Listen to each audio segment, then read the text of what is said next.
Et ça continue pour le Canadien, 7e match de suite sans victoire. Dave Hilton retourne à la réalité, mais heureux plus que jamais. Patrick Lalime blanchit les Islanders de New York.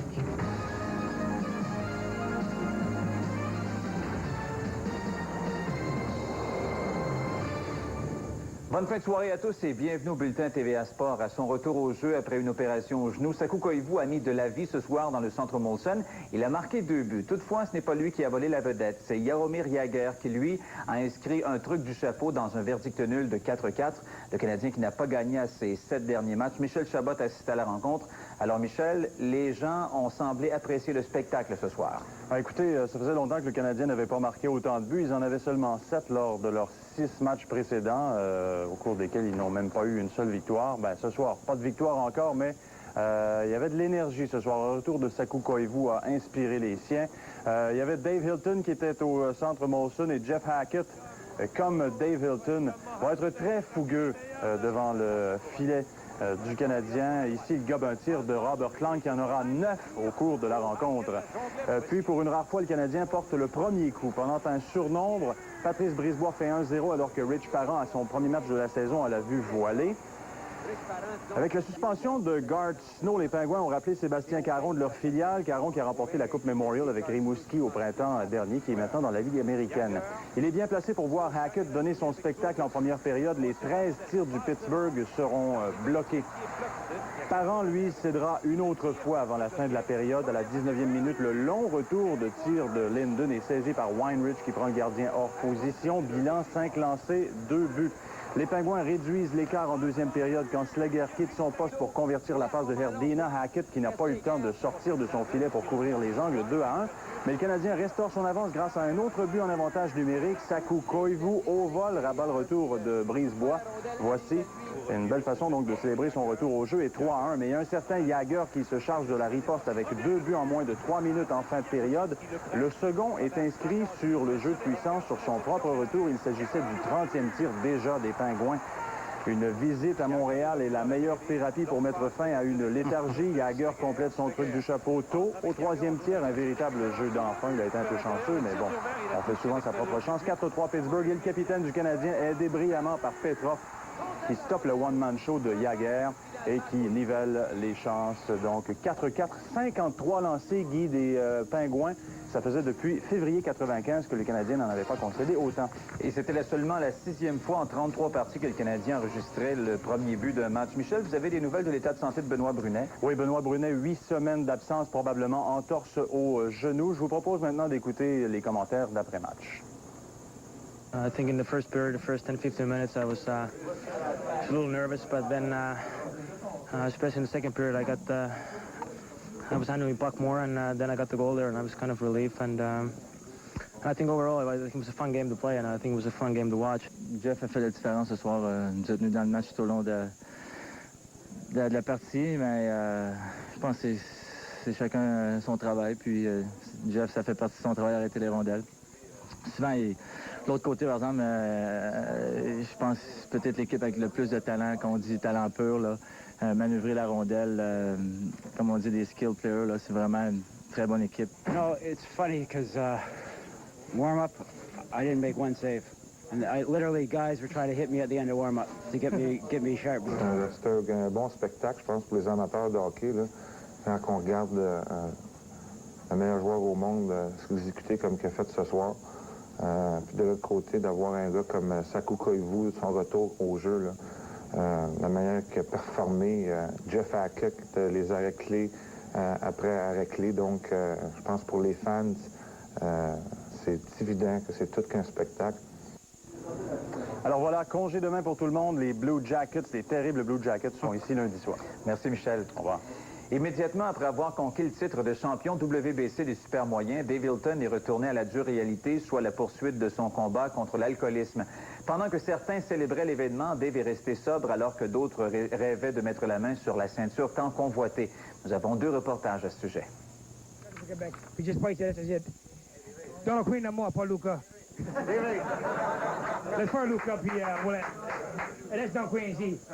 Dave Hilton veut conserver sa ceinture, mais tout indique qu'il devra la mettre en jeu très prochainement. Dans la salle lors du combat hier, Eric Lucas et Glenn Catley. Ce dernier avait perdu la ceinture aux mains de Tobella. Selon un jugement de la WBC, Catley doit obtenir un combat de championnat dans les 90 prochains jours, même si c'est Eric Lucas, l'aspirant numéro 1 au titre. Une possibilité a été soulevée pour satisfaire tout le monde. Donner à Lucas un combat de championnat dès janvier. Le gagnant du combat Hilton-Lucas affronterait par la suite Catley dans le délai exigé. Je suis assis à côté de Chérin, entraîneur de Catley, puis lui, il a l'air d'être sûr que c'est lui qui est le prochain là, sur la liste. Moi, on me dit que c'est moi, fait que là, je sais pas ce qui va se passer, mais en tout cas, moi, je suis prêt. Si c'est pour janvier, je suis prêt, fait on attend ça. Qui de Lucas ou Catley, Hilton aimerait affronter? Lucas, il joue un peu frais, là. Peut-être qu'il donne une autre chance de Ouellet. Ouellet, il avait des problèmes comme moi, là. C'est peut-être qu'il donne lui un shot avant. Non, c'est une joke. Peu importe ce qui arrivera, le groupe Interbox en sortira assurément gagnant. On est en pleine montée, vous savez, c'est pas le sommet encore et ça va donner un regain d'énergie extrêmement important. Vous savez, ça fait 2 ans et demi qu'on est en opération. Avoir réussi à amener un combat de championnat du monde ici, c'était déjà exceptionnel et avoir réussi à avoir un champion dans notre organisation, c'est encore plus extraordinaire et on va avoir des retombées positives pour l'industrie. Ça va être vraiment phénoménal. Jean-Luc Legendre, TVA Sport, Montréal.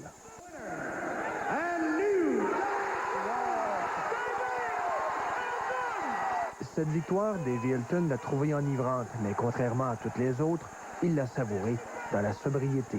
Tout le monde buvait, tout le monde a bien du plaisir, sauf lui et moi, puis Chuck Talamy, son entourage. Nous, on est resté avec de l'eau puis du jus d'orange. Toute la temptation, là, tournez l'eau bas.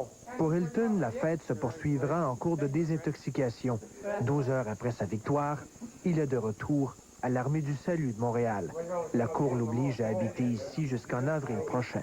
Depuis le jour 1 où on a été chercher Davey à Rivière-des-Prairies, au centre de détention, on a vu une nette progression quotidienne de son attitude, son comportement, mais aussi son conditionnement physique, bien entendu. C'est la première fois que j'ai donné mon corps une chance pour récupérer.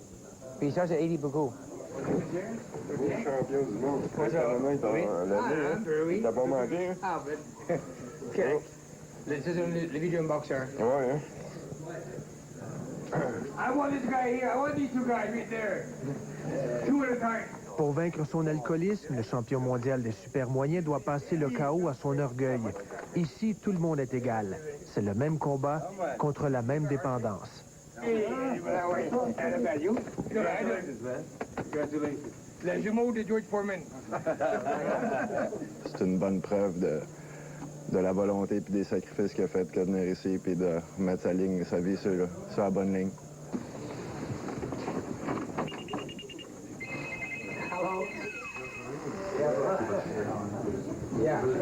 Une belle chambre? Hein? Belle chambre? Ah, c'est confortable. Vous n'avez pas fait votre lit avant le combat?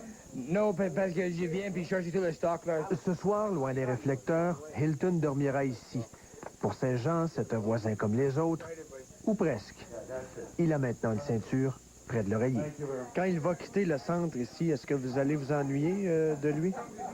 Ben, on va tenir en contact, j'espère. Puis, sûrement, on va tenir en contact. Dominique Morin, TVA, Montréal. De retour au hockey parmi les matchs à l'affiche Ligue nationale ce soir à Ottawa, les Sénateurs ont remporté une 8e victoire à leurs 9 dernières parties. Cette fois 5-0 contre les Islanders de New York et le gardien Patrick Lalime a été la grande vedette de la rencontre.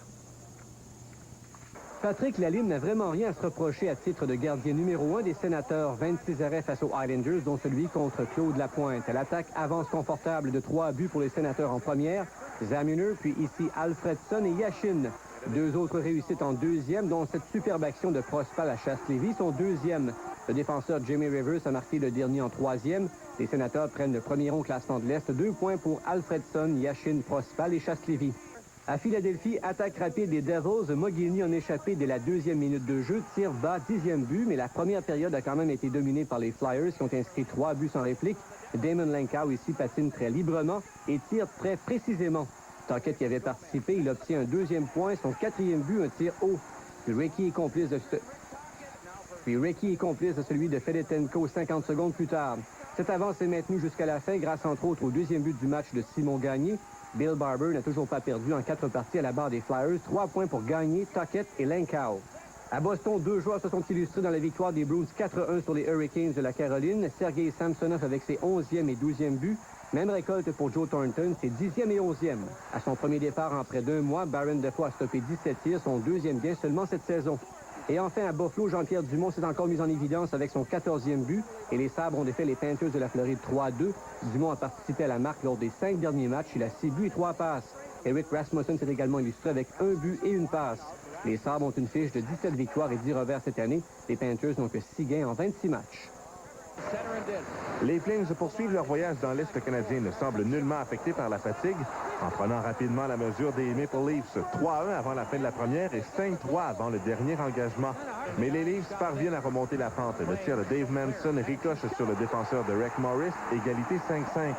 En prolongation, Calgary a l'avantage d'un homme et le tir de Valérie Buré perce la cage de Joseph, privé d'une 300e victoire en carrière. Victoire des Flames, 6-5.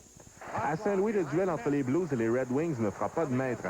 Les Red Wings font 2-1 en début de troisième sur le 5e filet de Thomas Holmstrom en avantage numérique. Saint-Louis réplique également via le jeu de puissance. Johan Ek est le buteur. Les Wings auraient pu remporter la partie en prolongation si Sergei Fedorov n'avait pas touché le poteau. Un verdict nul de 2-2 qui met un terme à la série de 8 victoires des Blues. Puis à Washington, les Capitals l'ont eu facile face aux Oilers. Olaf Kolzig n'a eu besoin de réaliser que 14 arrêts pour le jeu blanc. Les Blackhawks de Chicago avaient perdu leurs 6 derniers matchs et ce soir, ils ont réussi à blanchir les Prédateurs de Nashville 3-0. Le jeu blanc vers la fiche de Jocelyn Thibault. Il a repoussé 24 lancés. Maintenant, c'est un résultat de troisième période. C'est l'égalité 1-1 entre San Jose et Phoenix. Les Coyotes qui n'ont pas perdu à leurs 3 derniers matchs. Vancouver, aux dernières nouvelles, menait et mène toujours 3-2 en deuxième période contre Columbus. Les Blue Jackets qui n'ont que 2 gains en 14 matchs à l'étranger. Et enfin, dans le dernier match à l'affiche ce soir, c'est 1-0 Tampa Bay, un but de Modin, son 15e. C'est contre les Kings qui n'ont que 2 revers à leurs 13 derniers matchs à domicile. Ligue américaine de hockey, victoire des Citadelles de Québec, 5-3 ce soir contre Springfield. Mathieu Garon a repoussé 37 lancés. La vedette du match est toutefois Marc Bocage, qui a 2 buts en plus d'une passe. La Ligue nationale de hockey semble appliquer les règlements avec davantage de sévérité cette saison. Le tout dernier joueur à s'en être aperçu est Garth Snow, qui a été suspendu pour 2 parties en raison d'un geste commis à l'endroit de Peter Worrell des Panthers. Les Pingouins perdaient 4-1 face aux Panthers en fin de troisième période quand Worrell faisait la loi devant leur banc. Garth Snow a sorti de ses gonds et surtout de sa zone pour lui donner un violent coup de bâton avec son bloqueur. Snow avait écopé sur le coup de 2 punitions mineures. Il perdra plus de 6 400 $ en salaire. À Chicago, les Hawks vont mal et on est plus ou moins satisfait du gardien Jocelyn Thibault. Une station de radio a rapporté hier que le directeur gérant Mike Smith l'a offert, lui, Éric Dazé et une somme d'argent aux Coyotes de Phoenix en retour du gardien gréviste Nikolai Abibouline. Smith a bien sûr refusé de confirmer. De toute façon, il ne devrait pas y avoir de développement de ce côté tant que la nouvelle direction des Coyotes n'aura pas pris les commandes de l'équipe la semaine prochaine. Mais il y a plus. Selon le site Internet CBS, Denis Savard pourrait remplacer bientôt Alpo Suonen comme entraîneur des Hawks. Mike Smith n'est pas pressé de congédier Suonen, mais il reçoit beaucoup de pression de la part du propriétaire Bill Wirtz, un inconditionnel de Savard. Le DG Smith est lui-même menacé de perdre son poste, lui qui a peu d'affinité avec son patron. À Pittsburgh, le retour de Mario Lemieux à l'entraînement mardi matin ne passera pas inaperçu. On a confirmé que les portes du site seront ouvertes au public et que le tout sera gratuit. Enfin, 5 joueurs, dont les Québécois Antoine Bergeron et Alexandre Giroux, ont été retranchés du camp de l'équipe nationale junior du Canada. Il ne reste plus que 29 joueurs, dont 3 du Québec au camp. Outre les gardiens Pascal Leclerc et Maxime Ouellette, il y a l'attaquant Brandon Reed. Le championnat mondial commencera le 26 décembre en Russie.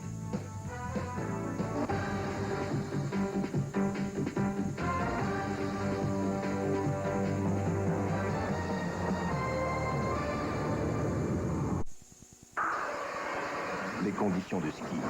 Une présentation de Pontiac. Bonne fin de soirée, mesdames, messieurs. Avec l'adoucissement des températures et le verglas tombé à certains endroits, les conditions des pistes de ski se sont transformées en cours de journée. On va tout retravailler ça au cours de la nuit. Des pistes qui seront composées d'une surface granuleuse demain, granuleuse humide, une neige plus lourde qui adhère au ski. Et une suggestion d'ailleurs pour les gens qui demeurent dans la partie sud-ouest de la province, la partie où on annonce la pluie pour demain, il sera préférable de téléphoner à votre centre de ski avant de vous y rendre, afin de vous assurer que la station est en opération. À tout événement, écoutez Salut Bonjour Week-end. Demain matin, on vous donnera tous les détails. Enfin, si vous voulez voyager au Québec et skier à rabais, procurez-vous le livret Passe-Partout. C'est disponible dans tous les centres de ski du Québec. Et ici Mario Bellemare du Réseau Sport Activité pour TVA.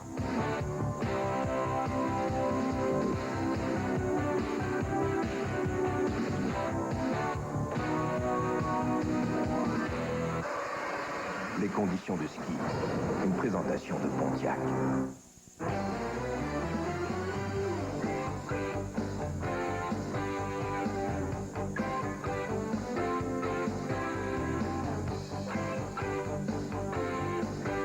On passe maintenant au football de la NFL qui a présenté 2 rencontres aujourd'hui. D'abord à Pittsburgh, on a enterré un stade et aussi une formation. Le stade, c'est le Three Rivers, où l'on jouait le dernier match avant qu'il ne soit démoli. L'équipe, c'est les Redskins, qui ont été officiellement sortis des séries malgré leur plus grosse masse salariale du circuit. Malgré la température, l'ambiance est à la fête dans le Three Rivers Stadium. 50 anciens Steelers sont présentés à la foule. Parmi eux, Franco Harris, qui entraîne Jérôme Bettis, son successeur. Il y a un vrai duel en début de rencontre, mais au deuxième quart, sur un tour de beauté, Hank Pothead assassine les Skins. Washington ne s'en remet pas. Les Steelers marquent 21 points sans réplique, dont 2 touchés de Richard Huntley. Pittsburgh a encore de minces chances de faire les séries, mais c'en est fait des Skins. À Seattle, un excellent duel Raiders-Seahawks est terminé dans la controverse. Avec 2 minutes à jouer, Ricky Watters des Seahawks a perdu le ballon. Marcus Pope l'a recouvré, mais les arbitres ont jugé qu'il l'a fait dans la zone des buts. Ils ont accordé un toucher de sûreté aux Seahawks et sur la séquence suivante, ils ont marqué le toucher de la victoire. Les Raiders, qui espéraient décrocher le premier rang de l'Ouest de l'Américaine, devront espérer une défaite des Broncos demain pour arriver à leur fin. Une Canadienne a pris le 3e rang de la première descente de Saint-Moritz en Suisse, comptant pour la Coupe du monde de ski alpin. Ce n'est pas Mélanie Turgeon, mais plutôt Emily Bryden, qui a complété sa descente à 43 centièmes de seconde de la gagnante. C'est l'Autrichienne Brigitte Obermeusser. Et il faut souligner que Turgeon a pris le 21e rang à 1 seconde 76 centièmes de la gagnante. Et quelle performance de Anne-Marie Lefrançois, qui a pris la 12e place. Et plus près de chez nous, la relève prenait part à une épreuve de la super série Rogers AT&T à Val-Saint-Côme dans la région de Lanaudière. Et chez les hommes, Ryan Semple d'Ottawa a pris le premier rang de ce slalom. Il a devancé 2 Québécois, soit Julien Cousineau de la Chute et François Bourque de New Richmond. Chez les femmes, Christine Taylor de Montréal a terminé première devant Grace Kelly de la Beauce. Les représentants québécois ont d'ailleurs dominé cette première de 2 journées de compétition. Et enfin, il y a Jessie J. Anderson qui a finalement vaincu le Mont-Sainte-Anne, 4e au terme de la qualification. Il a réalisé le meilleur temps dans la ronde finale du slalom géant de la Coupe du monde. Alors voilà, merci d'avoir été là. Je vous rappelle que le Canadien ce soir a fait match nul 4-4 contre les Pingouins de Pittsburgh. Bonne nuit, à demain.